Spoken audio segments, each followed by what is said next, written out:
দাঁড়িয়ে আছি লিসবনের সি বিচে। মনোরম একটা বিষয় যেটা বলতে চাই সেটা হচ্ছে যে বিদেশ আসলেই যে মানুষ শুধু আনন্দ আর আনন্দের মধ্যে দেশে বেড়ায় বিষয়টা তা না। সুখ দুঃখ পৃথিবীর সব জায়গায় আছে। এই সত্যটুকু আমরা যত নিকটজনের কাছে শেয়ার করব, নিকটজনেরাও উচিত তারা ইউরোপ আমেরিকাকে মানে এমনভাবে রূপকথার মতো মাথায় নিয়ে না ঘুরানোটাই উচিত। হয়তো এখানে যেমন এই দৃশ্যগুলোর সামনে যদি কেউ ভালো ক্যামেরা দিয়ে একটা ছবি তুলে ছবিটা অনেক সুন্দর উঠবে, কিন্তু এটা তো মাথায় রাখতে হবে এই সুন্দর দৃশ্য, এই বিল্ডিং, সমুদ্রের এই যে আশেপাশে এত মনোরম দৃশ্যপট, ওদের আমি কেউ না, আমিও ওদের কেউ না।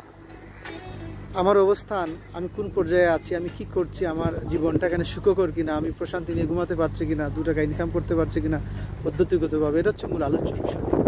এবং এটা যদি কারো দেশের মধ্যে থাকে অবশ্যই সে সুখে আছে এটা বলতে হবে। কিন্তু আমরা এমন একটা বাইনারি অপশনে চলে গেছি যে দেশে মানুষ যতই ভালো কিছু করুক, মনে হয় দেশে যিনি আছেন তারও মনে হয় বিদেশ খুবই না জানি কি, আবার বিদেশ যিনি আসছেন তিনিও বাড়িয়ে বাড়িয়ে মুখরোচক গল্প বলে রূপকথার মতো এমনভাবে উপস্থাপন করেন যে মনে হচ্ছে যে আসলেই অরাধ্য কিছু এখানে এসেই সেটা সাধন করতে হবে আগে। বিষয়টা মোটেও তা নয়। এখানে মানুষের ফিকির আছে, কষ্ট আছে, সংগ্রাম আছে, জীবিকার সংগ্রাম পৃথিবীর সব জায়গায়।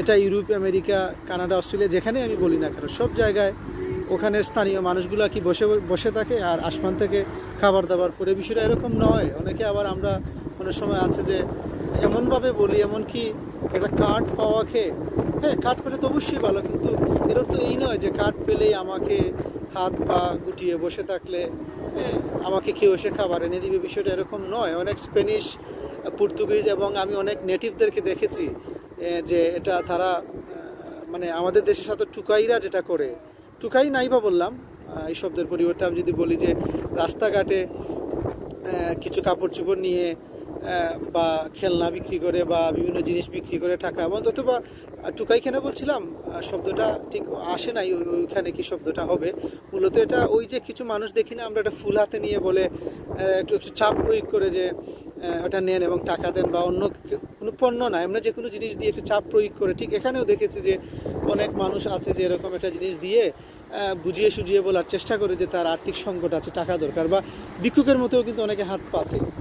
এটা ইউরোপের মানে আমি যেটা বুঝাতে চাচ্ছি যে আসলে আমরা রূপকথার মতো না ভেবে আমরা প্রত্যেকে যার যার জায়গায় যে অবস্থানে আছি, যদি 3 বেলা খাবারের বন্দোবস্ত হয়, ঘুমানোর মতো একটা জায়গা থাকে এবং সুস্থ থাকি, এর চেয়ে সুখ আর পৃথিবীতে হতে পারে না। এই মানে সহজ সরল ভাবনা যদি নিজের মধ্যে আমরা স্থাপন করতে পারি, তাহলে আর আফসোস জিনিসটা অনেকটা থাকবে না। না হয় কিন্তু এই যে নদীর এপার বলে ছাড়িয়া নিঃশ্বাস, বিষয়টা যেরকম আর কি, দেশ থেকে মনে হচ্ছে বিদেশ না জানি কোন সুখ, আসার পরে মনে হবে এমন কিছু বিষয় দেশে আছে যেটা কোটি টাকা দিয়েও ইউরোপ আমেরিকা পাওয়া যাবে না। আবার এটাও সত্য, দেশে অনেক ক্রাইসিস, অভাব অনটন, কিছু করার নেই, বিদেশে একটা স্বপ্ন আছে, যতই সংগ্রাম হোক এখানে একটা স্বপ্ন আছে। কিন্তু কথার সারমর্ম হচ্ছে যে আমরা উভয় পক্ষ থেকে ভারসাম্যপূর্ণ মনোভাব তৈরি করতে হবে। বিদেশকে একদম স্বর্গসুখ পাওয়ারও প্রয়োজন নাই, আর এটাও ঠিক বিদেশের সংগ্রাম থাকলেও এখানে একটা সম্ভাবনা আছে, দেশ একেবারেই যে খারাপ তাও নয়।